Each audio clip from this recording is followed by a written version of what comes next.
నమస్తే 2025 మాస ఫలితాల్లో జూన్ మాసంలో వృషభ రాశి వారి ఫలితాలు ఏ రకంగా ఉన్నాయో తెలుసుకుందాం.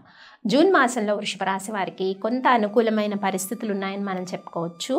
అయితే శత్రువులపైన విజయం సాధించడము, అలాగే బిజినెస్ ట్రాన్సాక్షన్స్ ఎవరైతే చేస్తున్నారో వాళ్ళకి కొంత అనుకూలమైన పరిస్థితులు, అలాగే పార్ట్నర్షిప్ బిజినెస్లో ముందుకు వెళ్ళటానికి, స్పెక్యులేషన్ వ్యాపారానికి కొన్ని అనుకూలమైన సిచ్యువేషన్స్ ఉన్నాయని మనం చెప్పుకోవచ్చు అనమాట.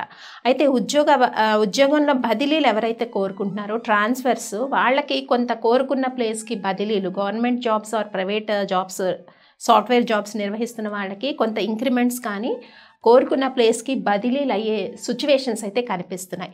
మరి జూన్ మాసంలో వృషభ రాశి వారికి ఖర్చులు అత్యధికంగా ఉన్నాయి. ఖర్చుల విషయంలో కొంత జాగ్రత్తగా వ్యవహరించాల్సిన పరిస్థితి అయితే కనిపిస్తోంది. జూన్ 1st and 2nd వీక్లో అనారోగ్య సూచనలు ఎక్కువగా ఉన్నాయి కాబట్టి జాగ్రత్త తీసుకోవాలి. బాడీలో ఏదో ఒక రకమైన ఇన్ఫెక్షన్స్ కానీ, అనారోగ్యం కానీ, కంటికి సంబంధించిన సమస్యలు కానీ ఇలాంటివి కొంత ఇబ్బంది పెట్టే సిచ్యువేషన్స్ అయితే కనిపిస్తున్నాయి. జూన్ 16, 17 తర్వాత కొంత ఆరోగ్య పరిస్థితుల్లో మెరుగైన ఫలితాలు ఉండే పరిస్థితి కనిపిస్తుంది. ఇక ఉద్యోగ ప్రయత్నాలు చేసేవారికి అందరికీ కూడా కొంత June 3rd week 4th week నుంచి అవకాశాలు మెరుగ్గా కనిపిస్తున్నాయి.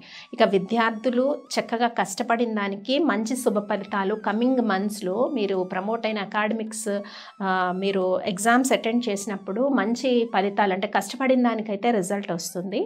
ఇటు రైతులకి కానీ, మీడియా రంగంలో ఉన్న వాళ్ళకి కానీ, రాజకీయ రంగంలో ఉన్న వారికి కానీ, వైద్య రంగంలో ఉన్న వారికి, వీరందరికీ కూడా కష్టపడిన దానికి మాసంలో మంచి శుభ ఫలితాలు వస్తాయి అని చెప్పవచ్చు. ఎందుకంటే ప్లానెటరీ ట్రాన్సిట్స్ అనేవి కొంత పాజిటివ్గా మూమెంట్ అయితే అవుతూ ఉన్నాయి.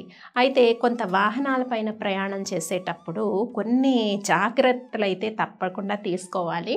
ఈ వాహన ప్రయాణాలు అవి చేసేటప్పుడు జాగ్రత్త వహించండి. అలాగే స్థిరాస్తి ఏదైనా కొనుక్కోవాలనుకున్నప్పుడు కూడా June 1st week, June 4th week, ఈ వీక్స్ అన్నవి స్థిరాస్తి కొనుక్కోవడానికి అనుకూలంగా ఉన్నాయి. ఇంకా వివాహ ప్రయత్నాలు చేసేవారికి ఈ మాసం కొంత అనుకూలమైన పరిస్థితులు ఉన్నాయి. కొన్ని అలయన్స్ వచ్చే పరిస్థితి అయితే కనిపిస్తుంది. ఇక సంతాన విషయాలు కొంత సంతృప్తికరంగానే ఉండే సిచ్యువేషన్స్ ఉన్నాయి. సంతానం కోరుకున్న వాళ్ళకి కూడా కొన్ని శుభవార్తలు వచ్చే సిచ్యువేషన్స్ ఈ మాసంలో అయితే వృషభ రాశి వారికి కనిపిస్తున్నాయని మనం చెప్పుకోవచ్చు.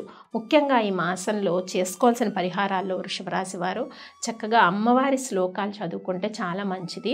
లక్ష్మీ అష్టోత్తరము, కనకదార స్తోత్రము, ఇవన్నీ కూడా శుక్రవారం రోజు పఠించడం వల్ల కొంత అధిక ఖర్చులు ఉన్నాయి వృషభ రాశి వారికి. మాసంలో ఖర్చులు, అన్వాంటెడ్ ఎక్స్పెండిచర్ పెరిగే సిచ్యువేషన్స్ ఉన్నాయని చెప్పుకున్నాం కాబట్టి ఆ విషయంలో మీకు కొంత అనుకూలత పెరుగుతుంది అమ్మవారి ఆరాధన చేయడం వల్ల. ఇక హౌస్ వైఫ్స్ విషయానికి వస్తే కొంత మానసిక ప్రశాంతత అయితే కనిపిస్తూ ఉంది.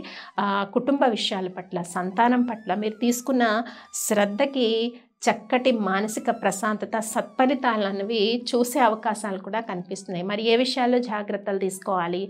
ఆరోగ్య విషయాల్లో అని చెప్పుకున్నాం. 1st, 2nd వీక్స్లో కొంత ఆరోగ్య విషయాల్లో జాగ్రత్త తీసుకోండి. కోర్టు కేసుల్లో విజయము, ఇవన్నీ కూడా వృషభ రాశికి కనిపిస్తుంది. చేసుకోవాల్సిన పరిహారాలు ఏంటో తెలుసుకున్నాం కదా, అవన్నీ మీరు పాటించేయండి. స్వస్తి.